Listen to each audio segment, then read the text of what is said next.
After defeating Chiron and destroying the frozen heart, your group manages to find its way out of the temple.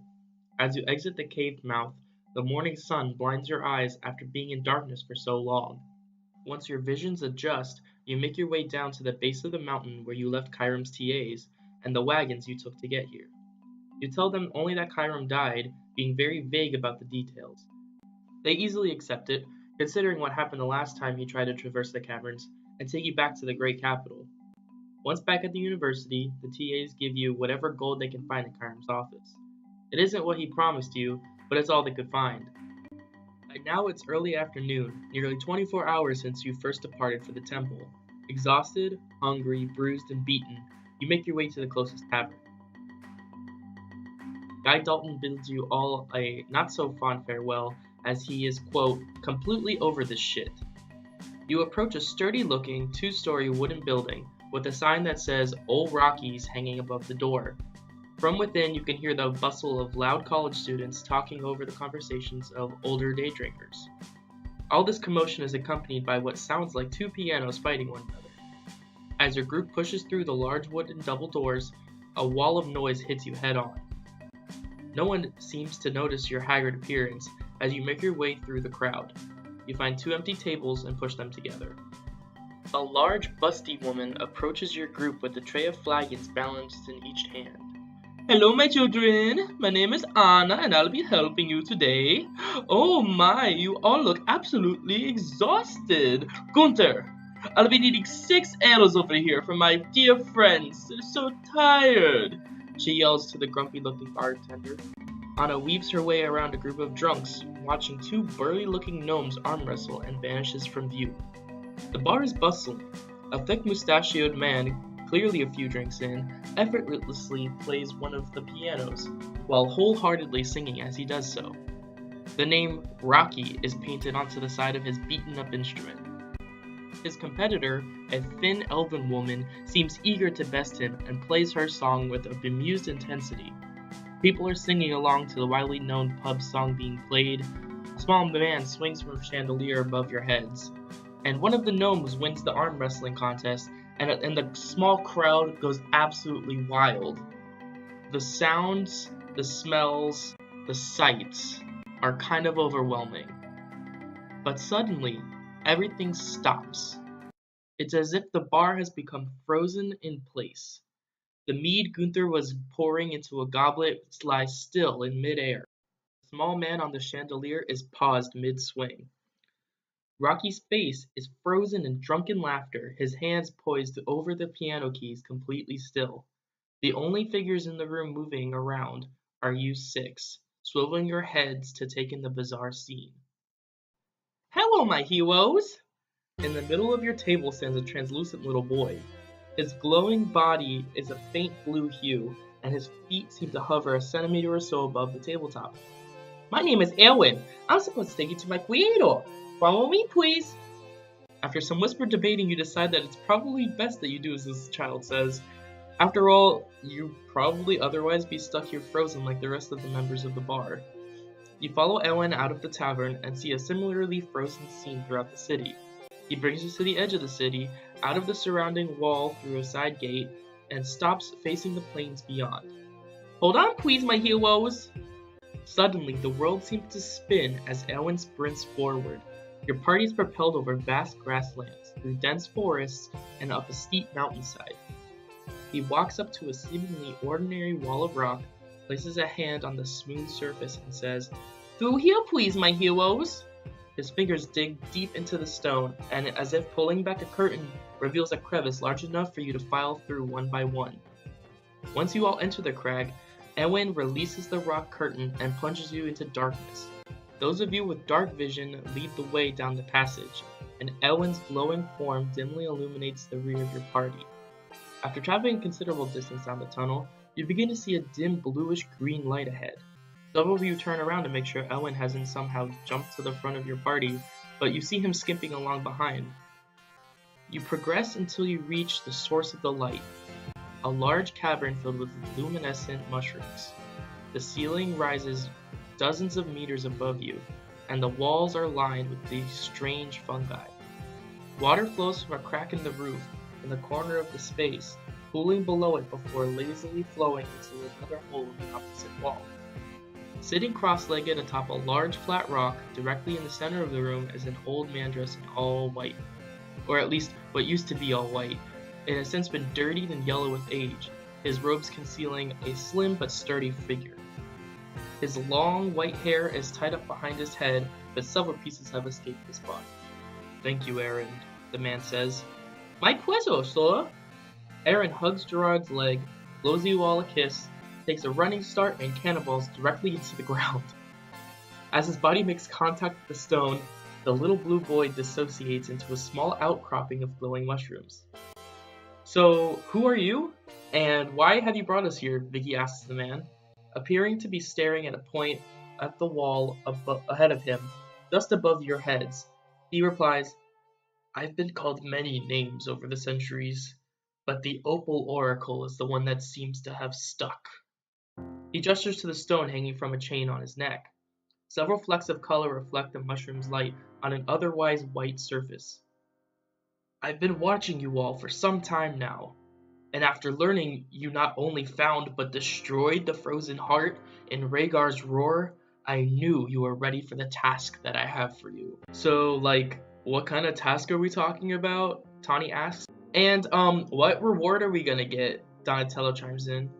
"Well, as you all know, no one has ever been able to leave this island. Generation after generation have tried to sail into the world beyond, and they have all failed. So this begs the question, how did we all end up here in the first place?" The man's eyes begin to glow white, as does the stone hanging from his neck, and you notice that his eyes are completely pupilless. "Long ago, the island of Nomansland was a desolate, uninhabitable place. In addition, it was also magicless. Then, one fateful day, a rift was opened between the mountains and to the west. A being known as the Crack Creature broke into this world, and magic from its realm began to leak out. This power transformed the landscape of Nomansland and released evil creatures into our domain. Once the world's governments became aware of the existence of magic, they sent agents here to learn how to control it. I was one of the first 8 humans to study this magic. Our group found the Crack Creature and made a deal with it. In exchange for containing magic to this island alone, and in turn effectively trapping the creature here as well, the world's governments would send its prisoners here as sacrifices to the creature. The pact, as it became to be called, was sealed in blood. A barrier was put up around Nomansland, trapping not only the spread of magic, but also anyone who was brought here, including the 8 of us. However, this wasn't all according to plan. We had orders to become strong enough to defeat the Crack Creature and overturn the pact, taking control of magic for ourselves. We were each called to a class of magic. Mine was that of time. But as our powers grew, so did the intense hunger to gain more. Eventually, the desire to gain power overtook that to complete our mission. We were corrupted. However, my powers enabled me to see the future and what would happen if the creature wasn't destroyed. It would eventually gain enough power to break the pact on its own and unleash hell upon the earth.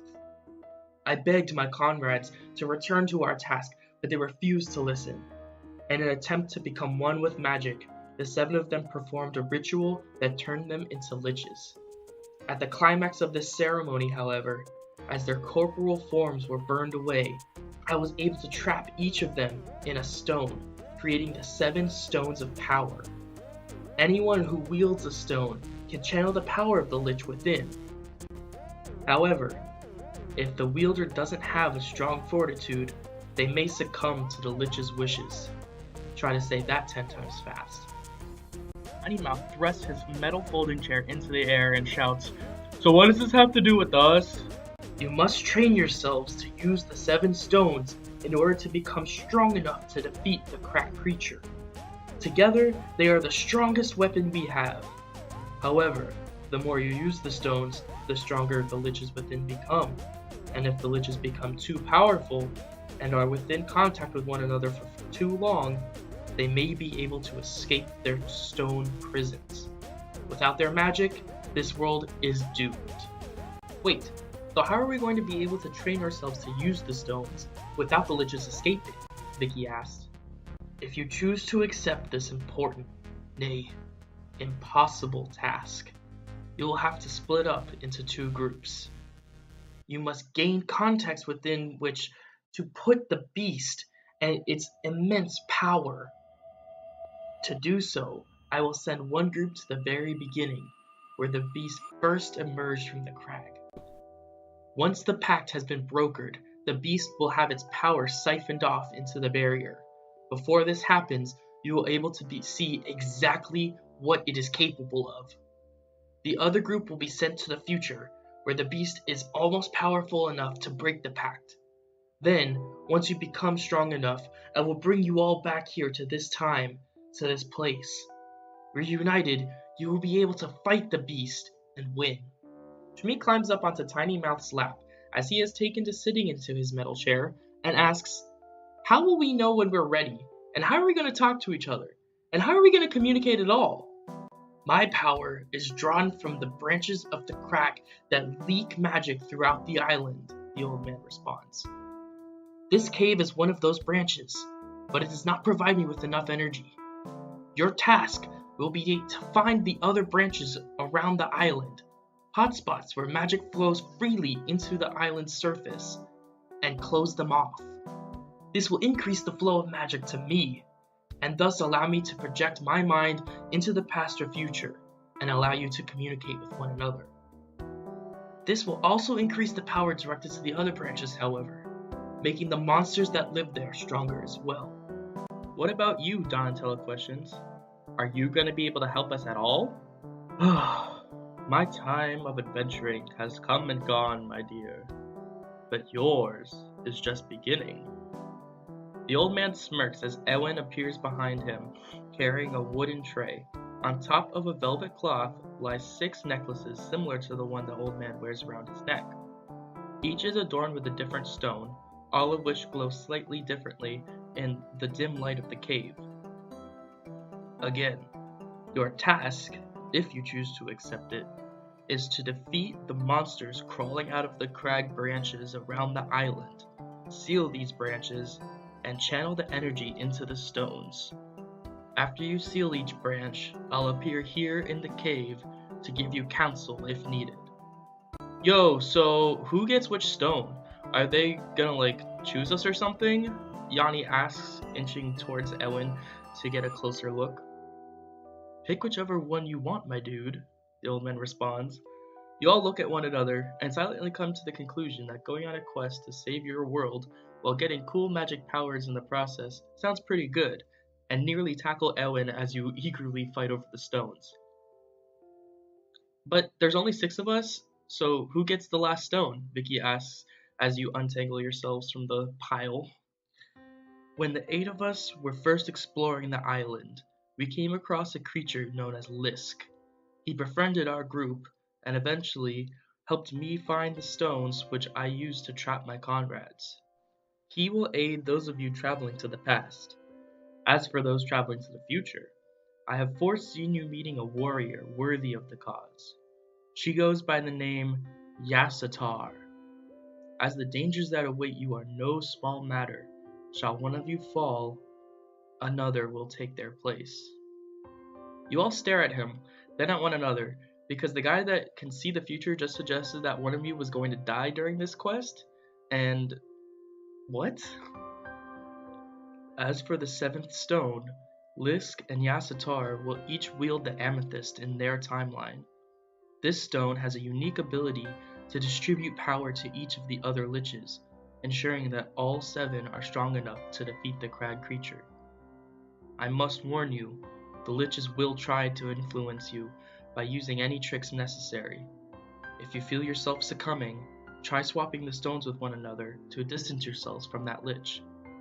Now, you must decide who will visit the past and who will travel to the future. After some debate over which strategy you're going to use to divide up the group, and once several feelings are hurt, You separate into two groups, one on either side of the old man. On the right, Donatella stands behind Tiny Mouth, who is still sitting with Shmi on his lap. On the left, Vicky, Gerard, and Tawny stand side by side. "I wish you luck," he says. His eyes begin to glow white. He outstretches his hands towards you, and in an instant, the world goes blank.